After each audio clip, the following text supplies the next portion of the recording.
جو افطار کی انسان کو میسر آتی ہے ملتی ہے وہ ہے روزوں کے اختتام پر عید الفطر کے دن کی خوشی۔ جس طرح روزوں کے مہینے میں افطار کے وقت جو خوشی ہے اس کا مقابلہ نہیں، اسی طرح روزوں کے اختتام میں جو عید الفطر کے دن خوشی ہوتی ہے اس کا مقابلہ نہیں۔ فرمایا اصل خوشی تو اس وقت ہوگی جب ایمان والوں کو اللہ رب العزت اپنی ملاقات نصیب فرمائیں گے۔ اللہ رب العزت سے یہ دعا ہے کہ اللہ رب العزت ہر ایمان والے کو آخرت میں اپنی ملاقات کا شرف عطا فرمائے۔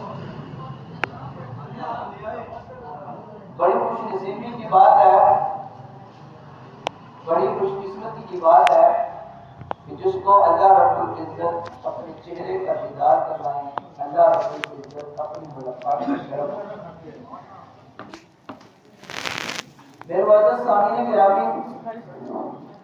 اللہ رب العزت کو اپنے بندوں سے بڑا پیار ہے، اللہ رب العزت کو اپنے بندوں سے بڑی محبت ہے۔ اللہ رب العزت یہ نہیں چاہتے کہ میں اپنے بندوں کو اپنے ہاتھوں سے اپنے حکم سے جہنم میں ڈال دوں۔ اللہ رب العزت وقتاً فوقتاً انسان کی مغفرت کے اسباب پیدا فرماتے رہتے ہیں۔ کبھی رمضان المبارک کی صورت میں، کبھی رمضان المبارک کے مہینے میں لیلۃ القدر کی صورت میں، کبھی رمضان المبارک کے اختتام پر عید الفطر کی صورت میں،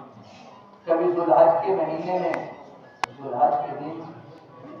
عید الاضحیٰ کے دن۔ یہ وقتاً فوقتاً انسان کی مغفرت کے اسباب ہیں، جس کے باوجود بھی اگر انسان اللہ رب العزت کے بلاوے کی طرف، اللہ رب العزت کی رحمت کی طرف متوجہ نہ ہو تو یہ انسان کی اپنی کمزوری ہے۔ آج یہ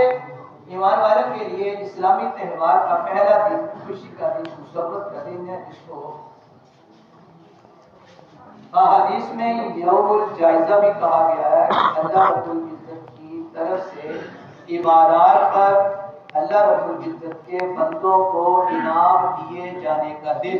یوم الجائزہ۔ اللہ کے نبی علیہ الصلوۃ والسلام ارشاد فرماتے ہیں کہ جب عید کا دن آتا ہے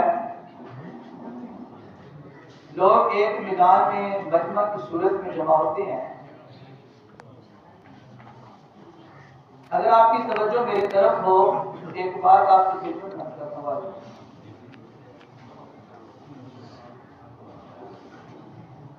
اللہ رب العزت ایمان والوں کی طرف اشارہ کر کے فرشتوں پر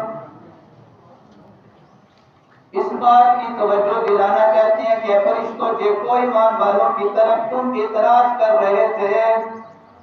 تم تنقید کر رہے تھے، تم کہہ رہے تھے قالوا اتجعل فیہا من یفسد فیہا ویسفک الدماء ونحن نسبح بحمدک ونقدس لک۔ یا الہی آپ مٹی کے پتلوں کو تو پیدا فرما رہے ہیں، ان مٹی کے پتلوں کے اندر خون ریزی ہوگی، ان مٹی کے پتلوں کے اندر فتنہ فساد ہوگا، ان مٹی کے پتلوں کے اندر گالی گلوچ ہوگی، ان مٹی کے پتلوں کے اندر قتل و غارت گری ہوگی۔ آپ ان کو کیوں پیدا فرما رہے ہیں؟ آپ اس مٹی کے پتلوں کو، بشر کو، انسان کو کیوں پیدا فرما رہے ہیں؟ وَنَحْنُ نُسَبِّحُ بِحَمْدِكَ وَنُقَدِّسُ لَكَ، ہم آپ کی تسبیح بیان کر رہے ہیں، ہم آپ کی پاکی بیان کر رہے ہیں، ہم آپ کی تعمیر بیان کر رہے ہیں، ہم آپ کی حمد کو بجا لا رہے ہیں، پھر آپ کیوں ان کو پیدا فرما رہے ہیں؟ اللہ رب العزت فرشتوں کے اعتراض کا جواب اس انداز میں بیان فرماتے ہیں، انی اعلم من اللہ ما لا تعلمون۔ اے میرے فرشتوں، اپنے بندوں کے بارے میں جو کچھ میں جانتا ہوں وہ تم نہیں جانتے۔ کیوں؟ اس لیے کہ میرے اور آپ کو پیدا کرنے والی ذات، میری اور آپ کی خالق ذات، میری اور آپ کی رازق ذات، میری اور آپ کی مالک ذات، مجھے اور آپ کو سانس دینے والی ذات، مجھے اور آپ کو عزت دینے والی ذات، مجھے اور آپ کو رزق دینے والی ذات، مجھے اور آپ کو انعامات سے نوازنے والی ذات، مجھے اور آپ کے لیے بخشش کے پیمانے تقسیم کرنے والی ذات، میرے اور آپ کے اوپر فضل اور کرم کی چادر کا سایہ کر دینے والی ذات، وہ علیم ذات ہے، وہ خبیر ذات ہے، وہ سمیع ذات ہے، وہ بصیر ذات ہے، جاننے والی ذات اللہ کی ہے، اپنے بندوں کے بارے میں خبر رکھنے والی ذات اللہ کی ہے، ہمیشہ سننے والی ذات اللہ کی ہے، اپنے بندوں کو ہمیشہ دیکھنے والی ذات اللہ کی ہے۔ فرشتوں سے اللہ رب العزت ارشاد فرما رہے ہیں انی اعلم من اللہ ما لا تعلمون، اے فرشتوں اپنے بندوں کے بارے میں جو کچھ جانتا ہوں وہ تم نہیں جانتے، پتہ مجھے بھی تھا یہ فتنہ فساد برپا کریں گے، پتہ مجھے بھی تھا ان کو میرے دنیا میں بھیجنا ہے یہ لڑائی جھگڑا کریں گے، پتہ مجھے بھی تھا یہ قتل و غارت گیری کریں گے، پتہ مجھے بھی تھا یہ لڑائی جھگڑا کریں گے، لیکن اے میرے فرشتوں جب میری عبادت کا وقت آ جائے گا، جب میرا حکم ان کی طرف لاگو ہو جائے گا، میں سال میں ایک مہینہ رمضان کا ان کو عطا فرماؤں گا، پھر یہ سبھی جمع ہو کر روزہ بھی رکھیں گے، تراویح بھی پڑھیں گے، قرآن پاک کی تلاوت بھی کریں گے، جن کاموں سے میں منع کیا ان سے رک بھی جائیں گے، اس وقت ان کا درجہ فرشتوں تم سے بڑھ جائے گا، کیونکہ فرشتوں سے بہتر ہے انسان بننا، فرشتوں سے بہتر ہے انسان بننا، اور اس پر لگتی ہے محنت زیادہ۔ اللہ رب العزت فرشتوں کو یہ دکھا رہے ہیں کہ بشر ایسے بھی ہوتے ہیں، بشر ایسے بھی ہوتے ہیں۔ عرض کرنے کا مقصد یہ ہے کہ آج کے دن اللہ رب العزت نے ایمان والوں کو اپنی بخشش کا پروانہ عطا فرمایا ہے، بخشش کا پروانہ عطا فرمایا ہے، تو اللہ رب العزت نے ایمان والوں کو اپنی رحمت کا سایہ عطا فرمانا ہے، اپنے فضل و کرم سے اللہ رب العزت نے نوازنا ہے۔ پھر اللہ رب العزت جب اللہ رب العزت کے بندے ایمان والے عیدگاہ کی طرف، مینار کی طرف نماز عید پر ادا فرمانے کے لیے نکلتے ہیں، اللہ رب العزت ان فرشتوں کو جنہوں نے اعتراض کیا تھا ان فرشتوں کی طرف متوجہ ہوتے ہیں اور متوجہ ہو کر ارشاد فرماتے ہیں میرے فرشتوں دیکھو تو صحیح، دیکھو تو صحیح، میں نے اپنے بندوں کو کہا کہ میں نے ایک رمضان کا مہینہ دیا، انہوں اس رمضان کے مہینے میں کھانا نہیں ہے، جب تک تمہارا روزہ ہے، اس رمضان کے اس مہینے